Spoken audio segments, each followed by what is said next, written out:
October 15th, 2024. She cornered me at my own mother's funeral and demanded to know why I'd been ignoring her for 6 months, as if she had every right to my attention after what she'd done. I looked her dead in the eye and said, "Respect is earned, not demanded," then walked away while her family watched in shock. Want to know what she did that was so unforgivable that I cut her off completely, and why her entire family showed up begging me to forgive her? Before we jump back in, tell us where you're tuning in from.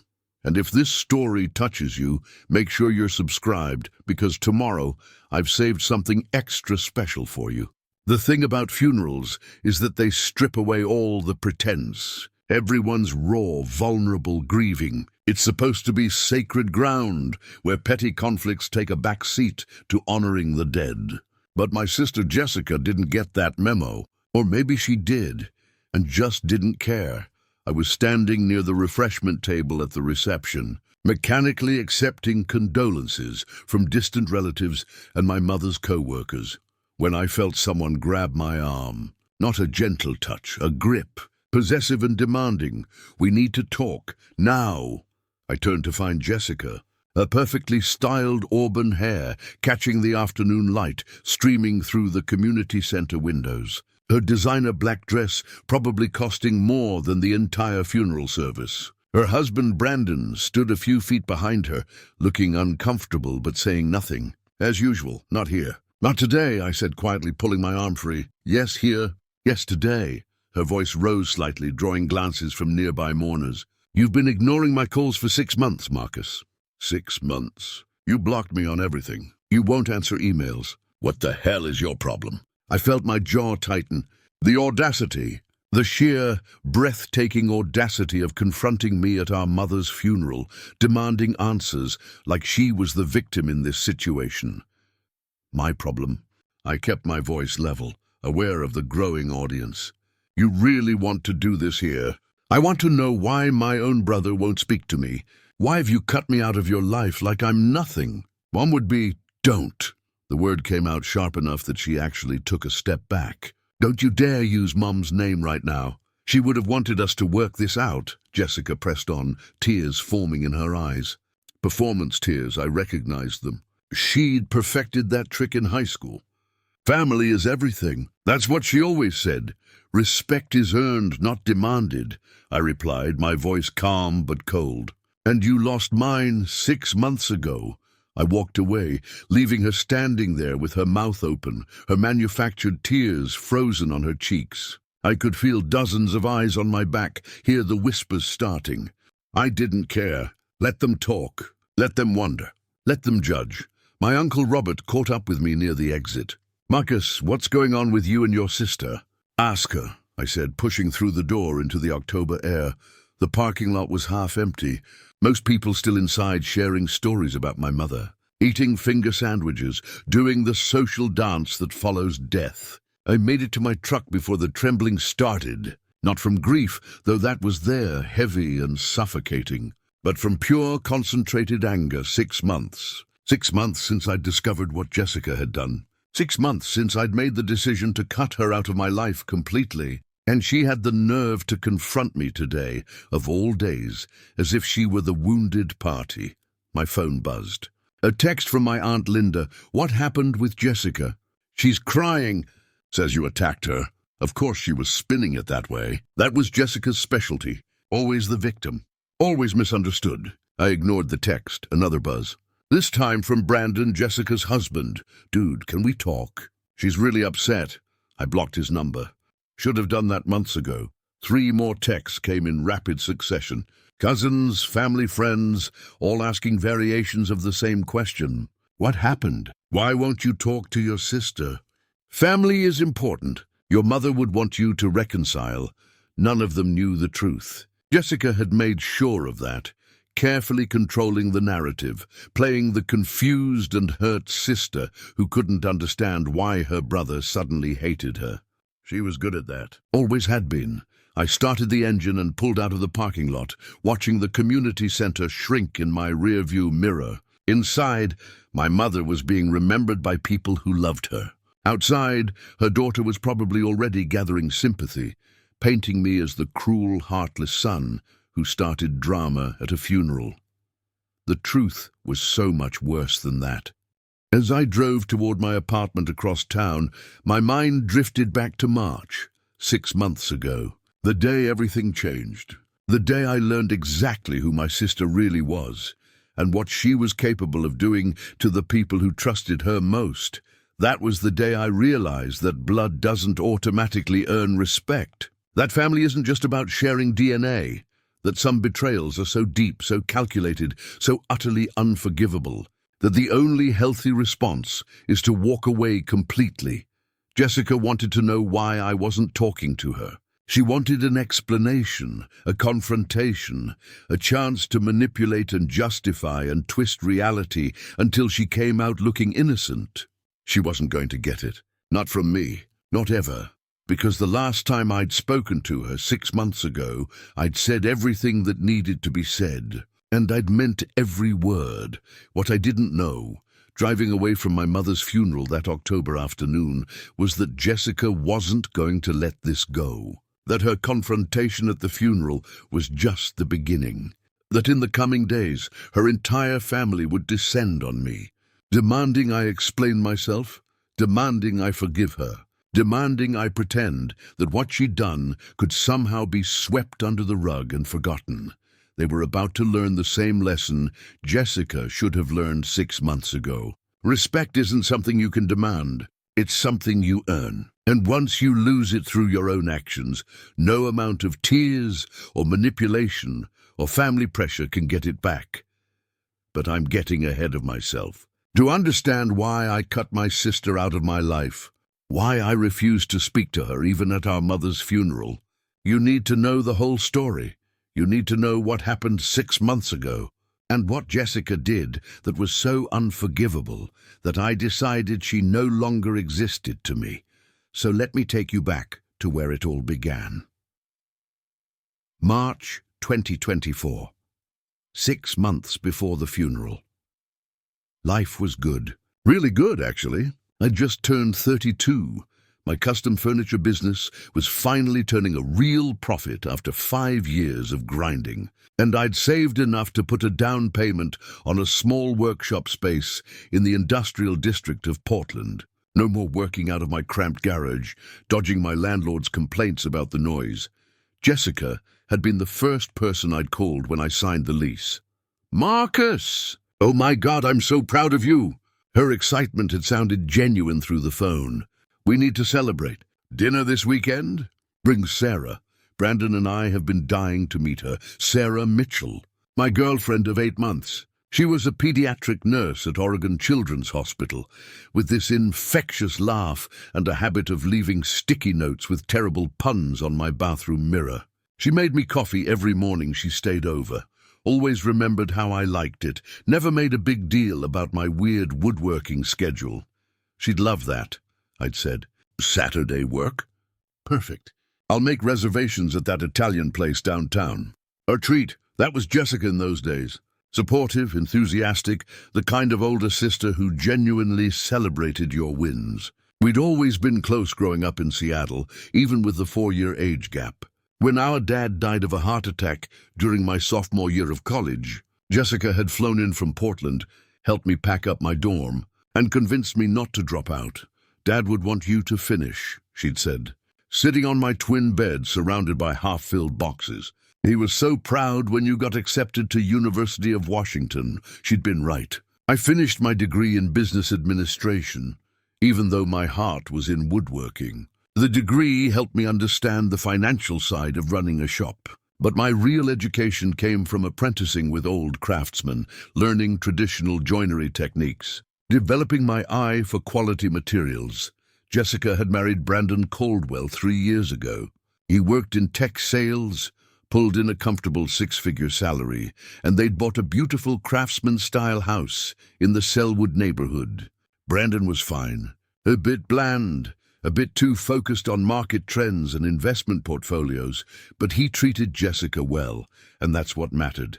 Our mother, Patricia, still lived in Seattle in the house we'd grown up in. She was a retired elementary school teacher, spent her days volunteering at the library and tending her garden. Mom called every Sunday evening without fail, alternating between asking about my business and hinting that she'd love grandchildren someday.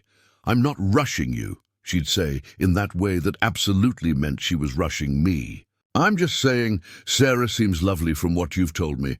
Saturday came. Sarah wore this deep green dress that matched her eyes, and I'd actually ironed a button-down shirt instead of my usual flannel. We arrived at Russo's at 7, found Jessica and Brandon already seated at a corner table with a bottle of wine breathing. "You must be Sarah." Jessica stood up, pulling Sarah into an immediate hug. "I've heard so much about you. Marcus never shuts up about how amazing you are." Preparing and narrating this story took us a lot of time, so if you are enjoying it, subscribe to our channel. It means a lot to us. Now back to the story. Sarah laughed, her cheeks flushing. "He might be slightly biased." "Doubtful," Jessica grinned. "My brother has excellent taste.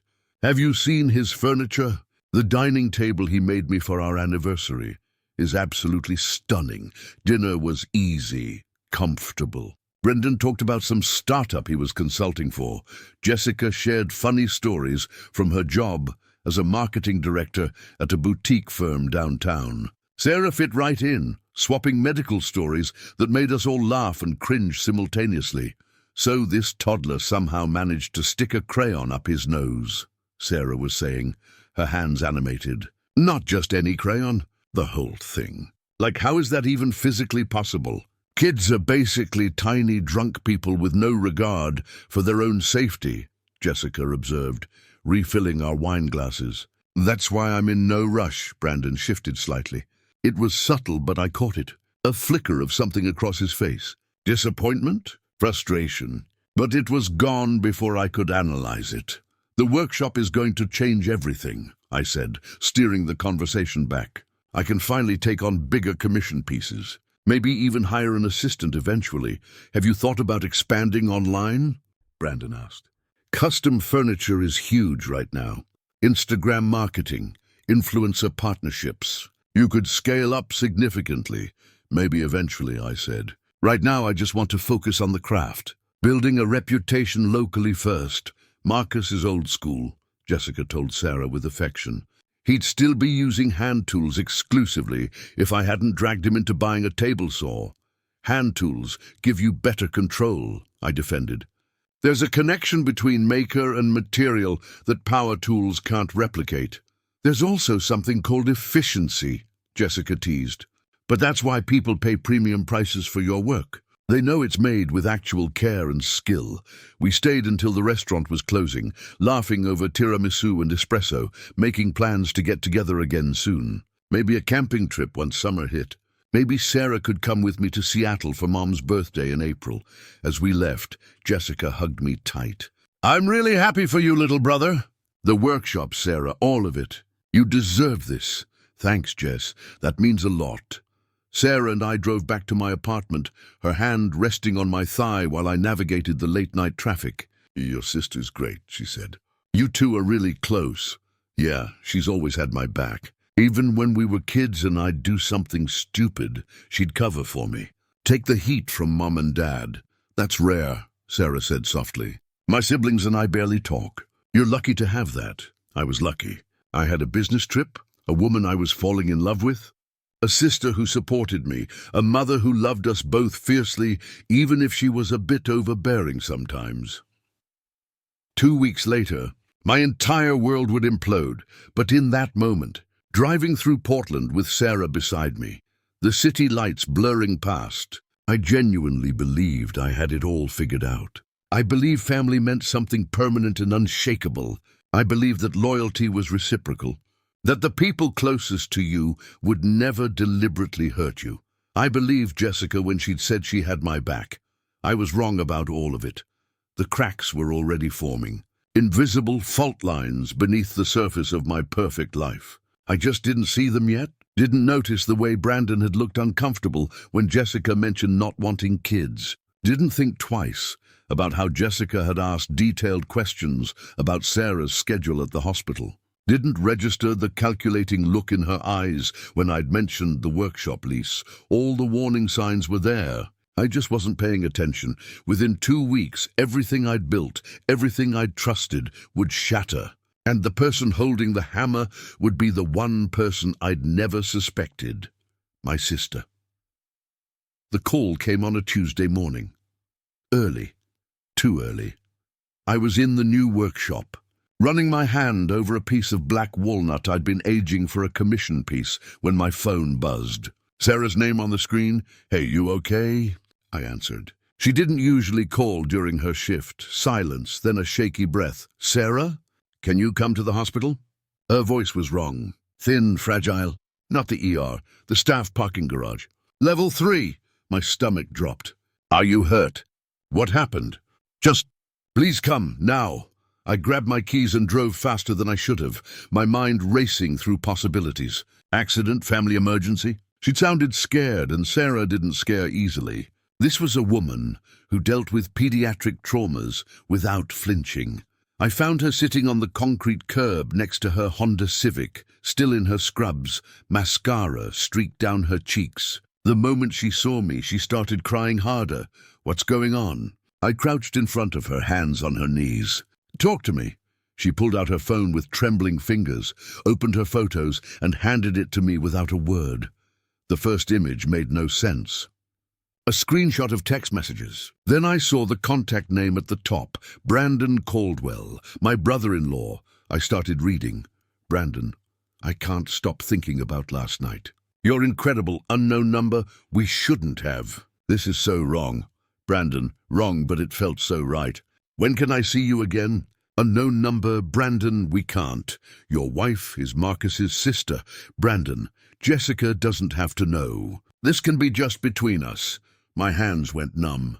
I scrolled up, seeing weeks of messages. Flirtatious at first, then escalating. Meeting arrangements, compliments, things I didn't want to read about my girlfriend and my sister's husband. I never responded to any of those. Sarah said quickly, her voice cracking. "I swear to God, Marcus, I never encouraged him. He started texting me after that dinner. I thought he was being friendly at first, asking about my shifts, hospital stuff. Then it got weird, and I stopped replying, but he kept going. I scrolled further. She was right. Every message was from Brandon. Sarah had maybe responded to the first few innocuously before going silent. But Brandon had continued, escalating, becoming more explicit. "Brandon, I know you feel this connection too. Just give me one chance, Brandon. I can't get you out of my head. That green dress, the way you smiled. Brandon, Jessica is so focused on her career. She doesn't understand me like you do. Why didn't you tell me?" My voice came out flat. I blocked him 3 days ago. "I thought it would stop. I didn't want to cause drama between you and your sister over her creep husband." She wiped her eyes. "But this morning I got a call from a number I didn't recognize. It was Jessica." The world tilted slightly. "Jessica called you?" Sarah nodded miserably. "She said she found messages on Brandon's phone. Screenshots of texts between him and someone he has saved as S. Mitchell. She accused me of seducing her husband. Said I was a homewrecker, that I'd been flirting with Brandon at dinner, that I was trying to destroy her marriage. That's insane. These messages clearly show." She said the messages prove I was leading him on. That I responded at first, which means I was interested. That I'm playing innocent now because I got caught. Sarah's hands were shaking. "Marcus, she said horrible things. Called me names I can't repeat. Said she was going to call the hospital administration and report me for unprofessional conduct with a patient's family member. Brandon's not connected to any of your patients. Doesn't matter. She threatened to make something up, to ruin my reputation. She said she'd tell everyone you know what kind of person I really am." Fresh tears spilled over. "Then she said if I really cared about you, I'd break up with you and disappear. That you'd never believe me over your own sister anyway." I stared at the phone in my hand, at Brandon's pathetic attempts at seduction, at Sarah's minimal responses before she'd clearly cut him off. The evidence was right there. My girlfriend had done nothing wrong. My brother-in-law was a creep who couldn't take no for an answer, and my sister was blaming the victim. "I need to talk to Jessica," I said, standing up. "Marcus, wait." Sarah grabbed my arm. She was really angry. Maybe give her time to calm down. She threatened your career. She doesn't get time to calm down. I called Jessica. It rang 4 times before she answered. I was wondering when you'd call. Her voice was cold, controlled. Nothing like the warm sister from 2 weeks ago. What the hell is wrong with you? Excuse me? Sarah showed me the messages. Brandon has been harassing her for weeks.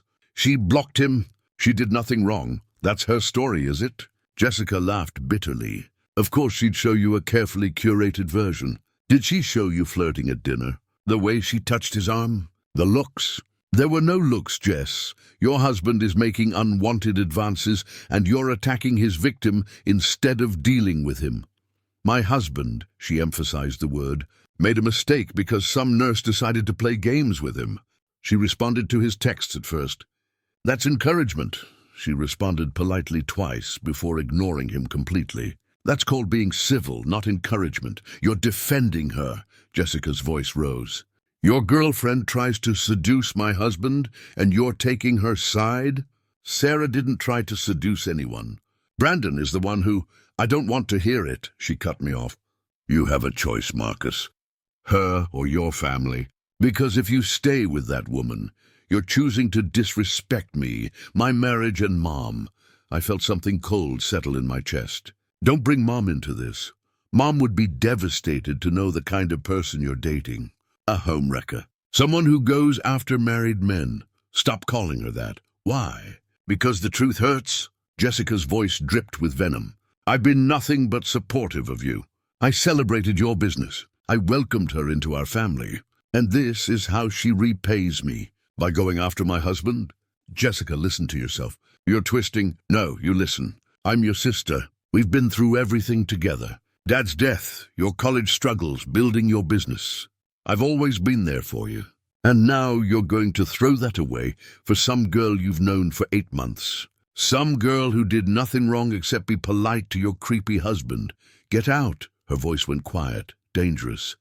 Get out of my life. If you choose her, you're not my brother anymore. You're nothing to me. Jess, I mean it, Marcus. Pick up your tools, whatever crap you have at my house, and don't contact me again. You're dead to me. And when this little relationship falls apart because she shows her true colors, don't come crying back. The line went dead. I stood in the parking garage, phone still pressed to my ear, trying to process what just happened. My sister had just disowned me over something her husband did. She twisted reality so completely that she genuinely believed Sarah was at fault, or maybe she knew the truth and just couldn't face it. I walked back to Sarah, who was watching me with wide, fearful eyes. She chose to believe Brandon, I said quietly. She gave me an ultimatum. You or the family. Marcus, Sarah stood up, fresh tears forming. I don't want to come between you and your sister. Maybe we should... Don't finish that sentence. I pulled her into my arms. You did nothing wrong. Nothing. And if Jessica can't see that, if she'd rather protect her ego than face the truth about her husband, that's her problem. Not yours, but your family. My family includes the people who respect me and the people I love. Right now, that's you and Mom. Jessica just removed herself from that list. Sarah buried her face in my shoulder, and I felt her tears soaking through my shirt. My phone buzzed with a text, then another, then 5 more in rapid succession. I didn't need to look to know it was Jessica, probably sending a detailed account of events to every family member she could think of, spinning the narrative her way, making sure everyone knew that Sarah was the villain and I was the fool defending her. What I didn't know yet was just how far Jessica would go to punish me for choosing Sarah, how she'd manipulate every family relationship we shared, how she'd twist stories and manufacture evidence and play the victim so convincingly that even people who'd known me my entire life would start to question my judgment. The war had just begun and I'd already lost my sister. I sat in my truck in the hospital parking garage for 20 minutes after Sarah went back inside to finish her shift, staring at my phone as the messages piled up. My Aunt Carol, Jessica just called me in tears. What's going on? My cousin Derek, dude, your girlfriend and Brandon. Seriously? Uncle Robert, We need to talk about this situation with Jessica. 17 messages in total, all from Jessica's carefully orchestrated campaign. I could picture her making the calls, voice trembling, painting herself as the devastated wife whose marriage was being destroyed by her brother's manipulative girlfriend. None of them had heard my side. None of them had asked. That's when the clarity hit me. Not anger, not hurt. Just this crystalline understanding of exactly what needed to happen next. I wasn't going to argue. Wasn't going to defend myself or Sarah to people who'd already decided we were guilty. Wasn't going to play Jessica's game where she controlled the narrative and I scrambled to prove my innocence. I was going to do something better. I was going to show them all exactly who Jessica really was. First stop, my apartment. I opened my laptop and created a new folder labeled Evidence. I uploaded every screenshot Sarah had sent me of Brandon's messages. Then I went further back through my own phone, looking for anything relevant. I found the text conversation from 2 months ago, when Sarah had first mentioned Brandon was being weird. Sarah, is Brandon always this chatty? He's been texting me about random stuff. He's probably just trying to be friendly since you're dating his brother-in-law. Want me to tell him to back off? Sarah, no, it's fine. Just feels a bit much sometimes. I screenshotted it, added it to the folder. Then I checked my bank records and found the receipt from Russo's, date-stamped proof of when we'd all had dinner together, establishing a timeline.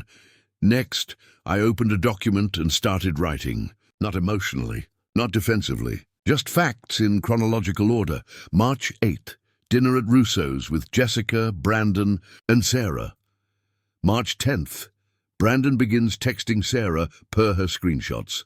March 12, 25, Brandon continues sending inappropriate messages despite Sarah's lack of response. March 26th, Sarah blocks. Brandon's number, March 29th, Jessica calls Sarah. Makes threats regarding her career and reputation. March 29th, Jessica calls me, issues an ultimatum, threatens to turn family against me. Every event is documented. Every text screenshot labeled and organized. No opinions, no emotional language. Just evidence. Then I did something that felt cold but necessary. I recorded a video on my phone. Just me sitting at my kitchen table, speaking calmly to the camera. My name is Marcus Reynolds. Today is March 29th, 2024. I'm making this video as a record of what's happening with my sister, Jessica, and her husband, Brandon Caldwell. I'm not making this to attack anyone or cause drama. I'm making this so there's a clear, unedited account of the facts before this situation gets twisted beyond recognition. I laid out everything methodically. The dinner, Brandon's messages to Sarah, Sarah's minimal responses and eventual blocking, Jessica's threatening phone call. The ultimatum. I kept my voice level, showed the screenshots to the camera, explained each piece of evidence. I love my sister, I said at the end. I've always loved her. But I won't participate in blaming an innocent person to protect her from the truth about her husband. If that makes me a bad brother in her eyes, I'll accept that. But I won't accept being told I'm choosing wrong when I'm simply refusing to lie. I saved the video to 3 different locations, my computer, a cloud drive, and a USB stick. Then I sent it to one person only, my mother. The phone rang within 10 minutes. Marcus, what is this video? Mom's voice was strained. Jessica called me hours ago. She said, I know what she said. Did you watch the video? I'm watching it now. Silence as she listened. I heard her sharp intake of breath when I showed Brandon's messages. Oh my God, oh Marcus, this is... Jessica told me Sarah was pursuing Brandon, that she was trying to break up their marriage. Sarah blocked him, Mom. She wanted nothing to do with him. Jessica knows that. She saw the same messages I did. She's choosing to blame Sarah because admitting her husband is a creep is too painful. But why would Jessica lie to me? To the family? Because she's embarrassed. Because she's hurt. Because it's easier to make Sarah the villain than deal with her real marriage problems. I paused. I understand why she's doing it. I even have sympathy for what she's going through. But I won't let her destroy Sarah's reputation to make herself feel better. Mom was quiet for a long time. What are you going to do? I'm going to step back from the family. Not from you, never from you, but from everyone who's already decided I'm wrong without hearing the facts. I'm not going to fight Jessica's narrative. I'm not going to argue with cousins and aunts and uncles who've already made up their minds. Marcus, you can't just cut everyone off. I'm not cutting them off. I'm giving them space to believe whatever Jessica tells them. And when they're ready to hear the truth, they know where to find me. But I'm done defending myself to people who don't want to hear it. That's very mature of you, Mom said softly. More mature than I would be. Will you tell Jessica you saw the video? I don't know. I need to think about how to handle this. She's my daughter, but... Mom's voice cracked. Brandon's messages are indefensible. And what she's doing to Sarah, trying to ruin her career over this, that's not the Jessica I raised. People show you who they really are when they're cornered. Maybe this is who Jessica really is. After I hung up with Mom, I made a list. Every family member Jessica would likely contact. Every mutual friend. Every person who might get dragged into this. Then I drafted a single message. I know you've probably heard Jessica's version of recent events. I'm not going to argue with you or try to convince you of anything. I have documented evidence of what actually happened, and I've shared it with the people who matter most to me. If you want to hear my side, I'm happy to show you. If you don't, that's your choice. But I won't be responding to accusations or demands for explanations based on second-hand information. I respect myself too much for that. I sent it to no one, not yet. But having it ready, having that boundary clearly stated, gave me a sense of control. Then I called Sarah. "How are you holding up?" I asked. "Barely. I keep thinking about Jessica's threat to call the hospital. Marcus, if she does that, she won't. And if she does, you have documentation showing you were being harassed and you blocked him. You did everything right. Any HR department would see that immediately." "You sound different," Sarah said. "Calmer. I am calm. I've accepted what's happening. Jessica made her choice. Now I'm making mine, which is to walk away with my head held high, to protect you, to refuse to participate in her drama." I took a breath. "I'm all in, Sarah. Whatever Jessica does, whatever the family believes, I'm choosing you. Not because I'm picking you over them, but because you're the one who didn't do anything wrong. That's not really a choice at all." I heard her crying softly. "I love you. I love you too." That night, I blocked Jessica's number, then Brandon's. Then I muted notifications from all the family group chats. I didn't leave them, didn't make a dramatic exit. Just muted them, so I wouldn't see the messages I knew were flying back and forth. I wasn't going to engage in the battle Jessica wanted. Wasn't going to fight for people who'd believed lies about me without asking questions. Wasn't going to sacrifice my dignity trying to prove my worth to people who should have known it already. The next morning, I woke up to 43 missed calls and 62 text messages. I deleted them all without reading them. Then, I went to my workshop and started building. A dining table commission for a client in Seattle. 8 feet of figured maple that needed my full attention and skill. My phone kept buzzing. I turned it off.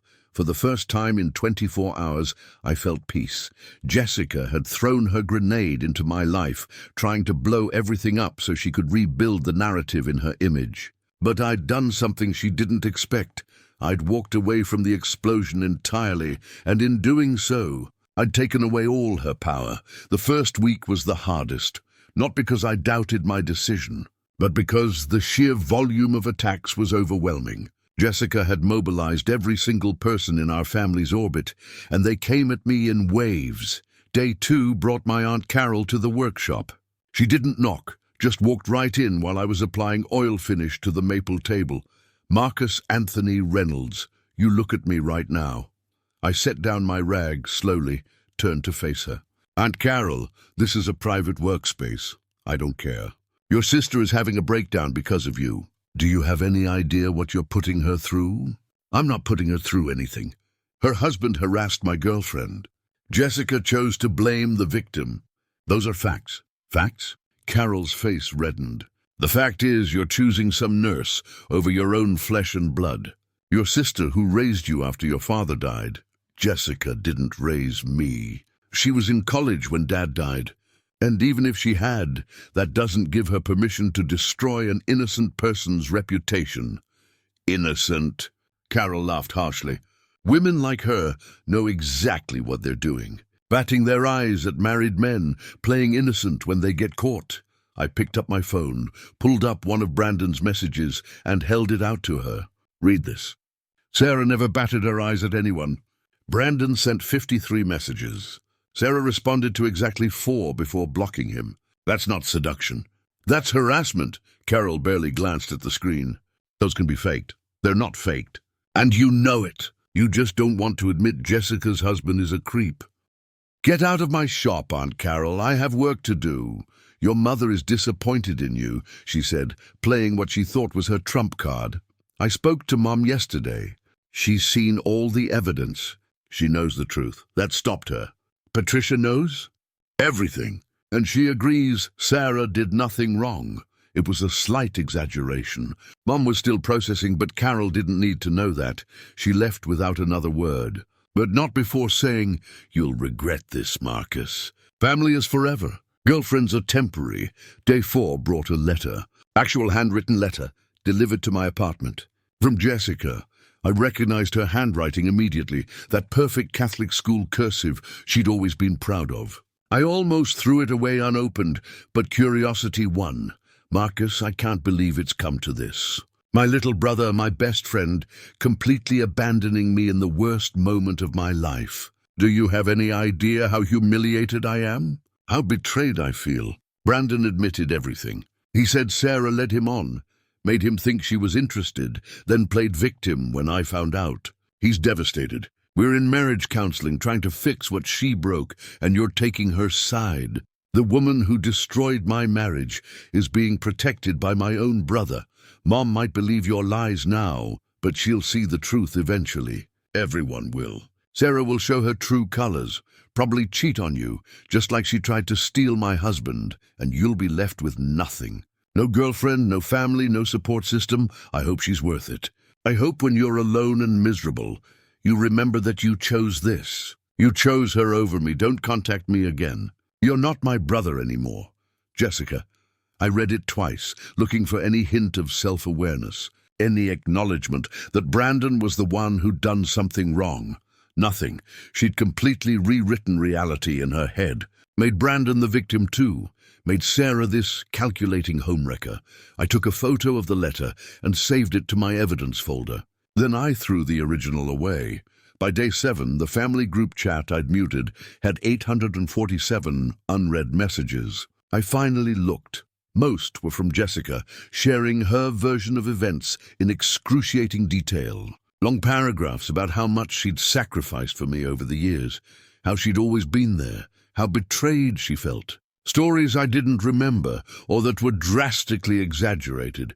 Remember when Marcus needed money for his business? I gave him $5,000, no questions asked. I'd never borrowed money from Jessica, not once. Remember when Marcus was depressed after Dad died? I flew home every weekend to take care of him. She'd visited twice that semester, both times for less than 48 hours. But the most revealing messages were the ones where family members started questioning her. My cousin Stephanie. Jess, I'm confused. Marcus said he has evidence of Brandon's messages. Can we see those? Jessica, those screenshots are taken out of context. Sarah was flirting with Brandon for weeks before he finally responded. My Uncle Robert. But if we could just see the actual messages. Jessica, I'm not going to keep defending myself to people who should believe me. I'm your family. She's a stranger. Why is everyone questioning me? That's when I noticed something interesting. The more people asked for proof, the more defensive and vague Jessica became. And slowly, very slowly, some family members started backing off. Stephanie stopped responding in the chat. Uncle Robert went quiet. Even Aunt Carol's messages became less frequent. Meanwhile, my mother had apparently been doing her own investigation. On day 8, she sent me a text. Had lunch with Brandon's sister today. She says this isn't the first time he's done something like this. There was an incident at his old company with a co-worker, so Brandon had a pattern. Of course he did. Sarah, to her credit, was handling everything with remarkable grace. The hospital HR department had actually reached out to her proactively after Jessica had indeed called to make a complaint. But when HR saw the documented evidence of Brandon's harassment and Sarah's appropriate response, they'd closed the matter immediately and told Sarah she'd done everything right. They said if Jessica calls again, they'll consider it harassment of a staff member, Sarah told me over dinner at my apartment. They were actually really supportive. I'm proud of how you've handled this, I said. You could have fallen apart. I almost did. But then I realized something. She set down her fork. Jessica's accusations say more about her than they do about me. She's so desperate to not be the woman with the cheating husband that she'll destroy anyone who threatens that narrative. That's not about me. That's about her own insecurity. When did you get so wise? Therapy. Started going twice a week after all this started.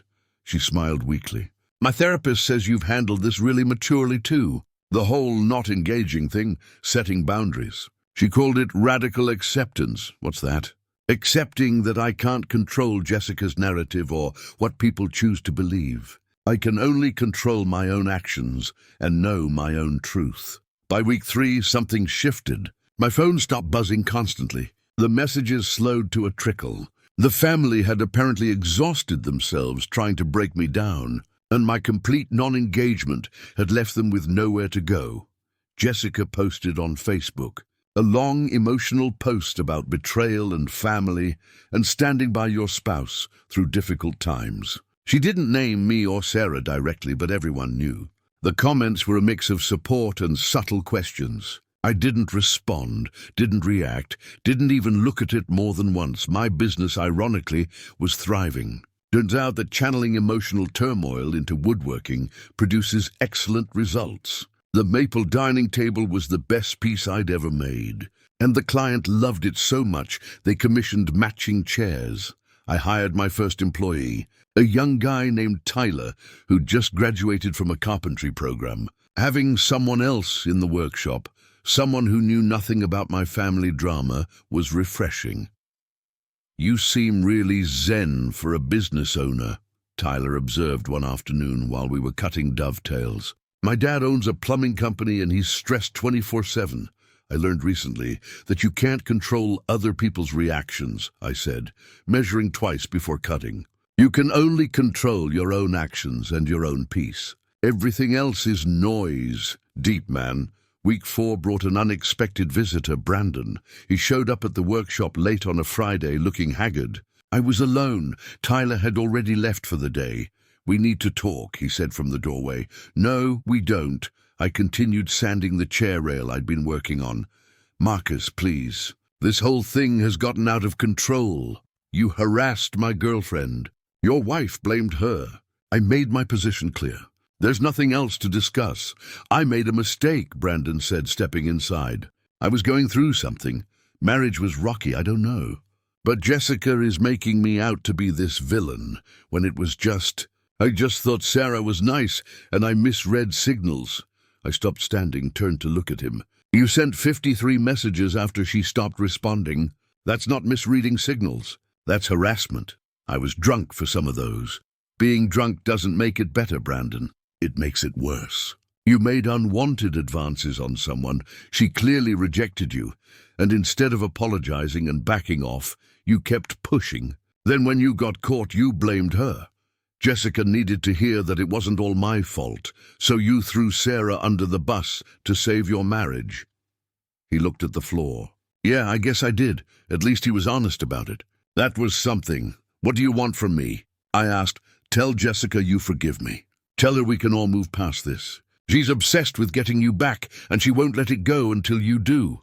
That's not my problem. She's your sister, man. She loves you. She loved the version of me that did whatever she wanted. The real me, the one with boundaries and principles.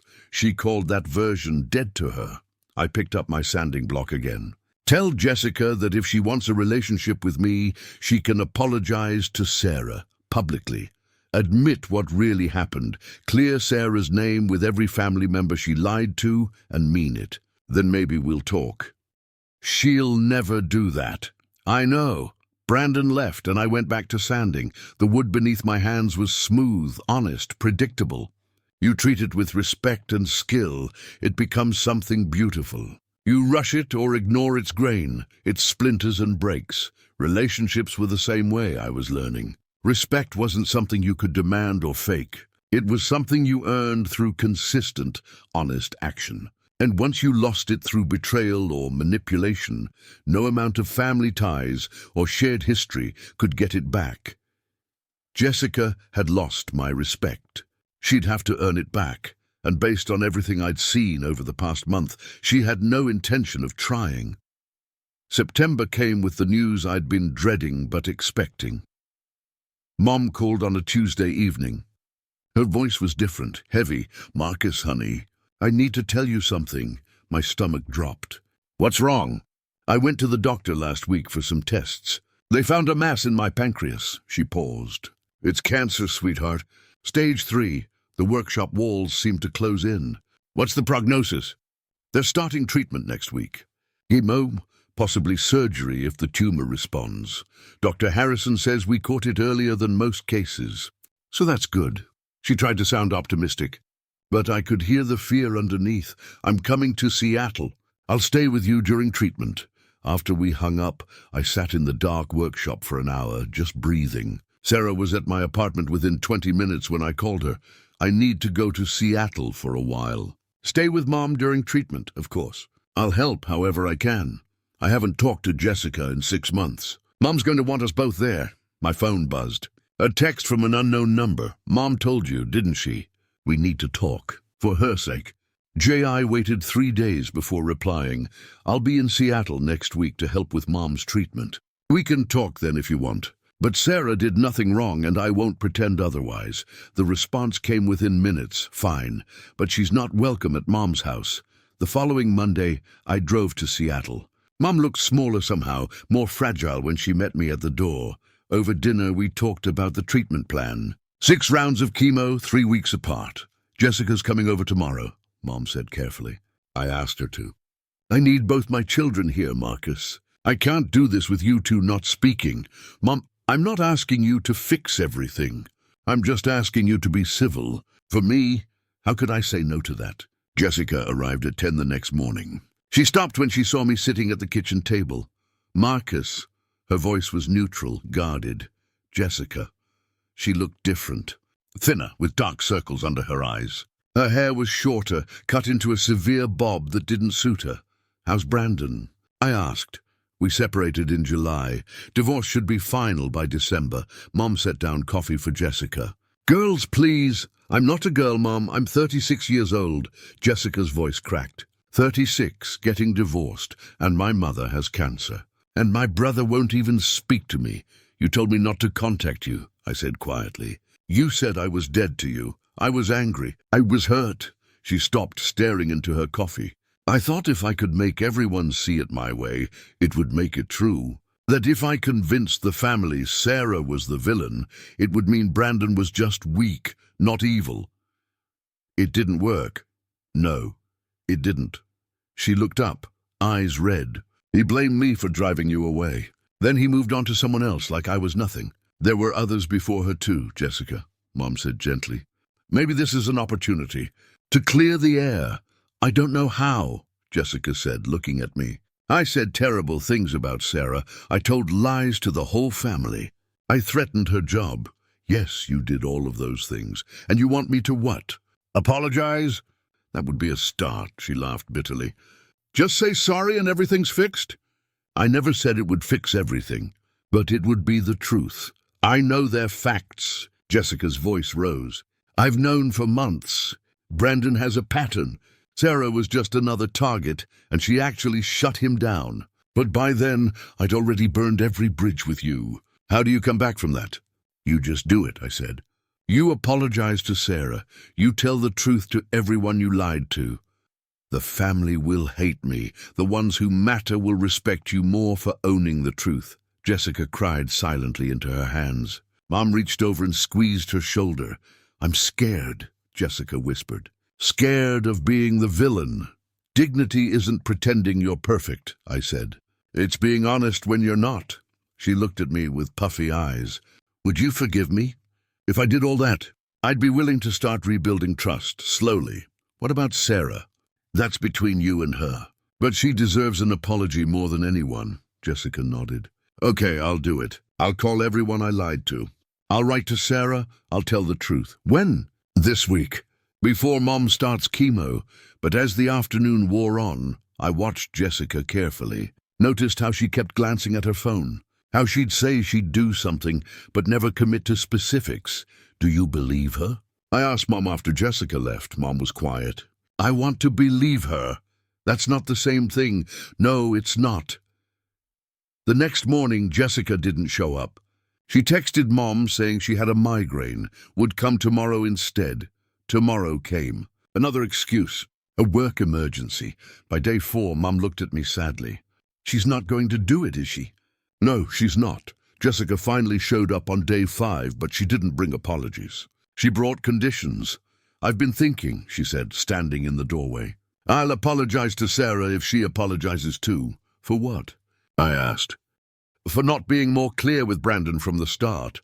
For responding to his texts at all." And there it was. "Still trying to spread the blame." "Get out," I said quietly. "Marcus, you promised to own your mistakes. Instead, you're still blaming Sarah for being harassed." "Get out! You can't kick me out." "This is my mother's house too, Marcus," Mom said tiredly. "Jessica, please." I walked out, got in my truck, and drove. The confrontation I'd hoped would bring healing had confirmed what I'd suspected. Jessica was incapable of genuine accountability. Some people don't change. They just get better at pretending they might. She'd fought hard for 7 months, but the cancer was aggressive. In the end, she went peacefully at home with me holding one hand and Jessica holding the other. Now, standing at the reception, I felt Jessica's hand grab my arm, possessive, demanding. "We need to talk." Now, that's when I said it. Respect is earned, not demanded. I walked away, leaving her standing there, finally understanding that our relationship was over. The weeks after were strange. We communicated only through Mum's attorney. The house sold quickly. We split everything down the middle and went our separate ways. Sarah and I got engaged 3 months later. Small ceremony, just close friends. None of my extended family was invited, except Stephanie and Uncle Robert, who'd both apologized sincerely for believing Jessica's lies. The business continued to grow. Tyler became a full partner. The Riverside project put us on the map. We were featured in Portland Monthly magazine. Jessica texted me when the article came out. "Congratulations." Mom would be proud. I didn't respond. A month later, I'm in therapy, working on accountability. Still no response. Therapy was good for her, but it didn't obligate me to let her back into my life. Sarah and I bought a house in the suburbs. She got promoted to charge nurse. We built a life that was peaceful and drama-free. "Do you ever miss her?" Sarah asked one evening. "Sometimes I miss who I thought she was," I admitted. "But that person was only real when it was convenient for her." "Do you think you'll ever talk to her again?" "Maybe, if she genuinely takes responsibility without conditions. If she apologizes to you sincerely. If she proves through years of changed behavior that she's different." I paused. "But I'm not holding my breath. I'm proud of you for standing your ground. I learned something important. Self-respect isn't selfish. Boundaries aren't cruel. And loyalty to people who disrespect you isn't virtue, it's self-destruction. Last week, I ran into Brandon downtown. He was with someone new, didn't approach me. Good. I thought about Jessica in that moment. Wondered if she'd found peace, if she'd changed. Then I realized I didn't need to know. Her journey was hers. Mine was mine. Some people say family is everything, that you should forgive and forget. But respect isn't something you inherit or demand. It's something you earn through your actions, your integrity, your willingness to own your mistakes. Jessica lost mine. And that was her choice, not mine. I'm 33 now. Business is thriving. Marriage is strong. Life is good. I sleep well knowing I stood up for what was right, even when it cost me. Jessica asked why I wasn't talking to her, demanded respect like it was owed simply because we shared DNA. But I learned that the bonds you choose are stronger than the ones you're born into. I chose Sarah. I chose self-respect. I chose a life built on honesty rather than obligation, and I've never regretted it. Some bridges you burn, some you simply refuse to maintain. Either way, you move forward, and I did, without looking back. Up next, you've got 2 more standout stories right on your screen. If this one hits the mark, you won't want to pass these up. Just click and check them out. And don't forget to subscribe and turn on the notification bell so you don't miss any upload from us.